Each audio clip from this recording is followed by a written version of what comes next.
नमस्कार। आज गोटे बढ़िया मजादार टॉपिक अच्छी। आपड़ जानते पिज्जा पिज्जा पिज्जा जो खाती खाती हाँ यहाँ कौटी जोटा आसे जो कौन पार्सल आसे स्क्वायर बॉक्स आसे कि नहीं गोटे स्क्वायर बॉक्स आसे। अच्छा आ जो आप पार्सलटा आसिक पहुँचला जो खोल दिखते से कौ सेप्रे थाए स्क्वायर थाए गोटे सर्कल सेप्रे थाए गोलाकार होगी थाए ना आउ जो आप खाଇବା आरंभ करती कौ भाया था से सैटा ट्रायंगुलर सेप त्रिभुजाकृति भाया एमती पीस पीस काढ़ी आम एमती खाती ठीक ना नहीं ये गोटे बहुत बढ़िया मजा स्टोरीटा अच्छी आप रियल लाइफ सहित केमी कनेक्शन रही देख मनकर मु गोटे झील को बाहा जाऊँगी नहीं जाऊँगी।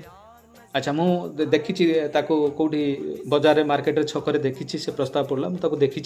फोटो देखी कर तो देखा बहुत सुंदर देखा मतलब बुझीपार ना अकॉर्डिंग टू स्क्वायर बॉक्स बुझीपार बहुत सुंदर गौरवर्ण बढ़िया भल ठीक अच्छे आपर आम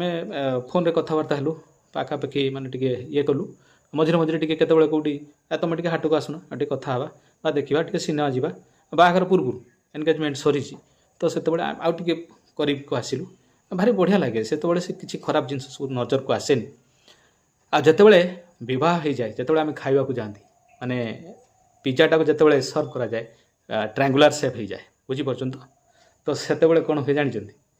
से ही जना पड़े अरे तो भितर एत गुण थिला आई कहीं जना पड़ूला तो जिते तो देखुली बहुत सुंदर लगुला मुझे कहली बढ़िया सुंदर लगुच एटा बहुत भल जेटा आज जो मिसुली भी आम जो सांगे जाइए फिल्म देखापी से जाइए पार्क बुलापी जाइए कहीं किसी जना पड़ूला बुझीपार ना people looks different and appear different and behave also very different। तेणु आजिकल का दुनिया समाज रे ना सब लोक मानकर कथा होची समान आपण देखिक हठात कि ना सब जिनस को पूरा 100% अनुमान करि परिबेनी जते पर्यंत ता सहित समय न बीते बुझीपार ठीक पिज्जा भली देखा जाउथबा लोक बाहर को दिन अधिया लोक आछंती बढ़िया बहुत सुंदर मुझे घर जाइए बोर्ड बहुत बढ़िया बहुत सुंदर चर्चा कला ये कला से कला अरे आम से बाहर देखिए कहीदे स्क्वायर बॉक्स भाया बुझीपार मानकर बाहर लोक जड़े कुणिया जाइए दिन अधे रहा से बहुत सुंदर तार मंतव्य रखिला जो घर अन्य सदस्य मैंने से भी लिमिटेड टाइम रखुच्च तो सहित रहिले से कहले ना आम भाउज बा आम ये सब भल बहुत बढ़िया आ जो स्वामी ता सहित अधिक क्लोज रोचे ना से बुझे या भितर एत गुण अच्छी तुम समस्त भल बोली कौन केमती कौच बुझीपार ना ये हूँ जीवनर वास्तवता। नमस्कार।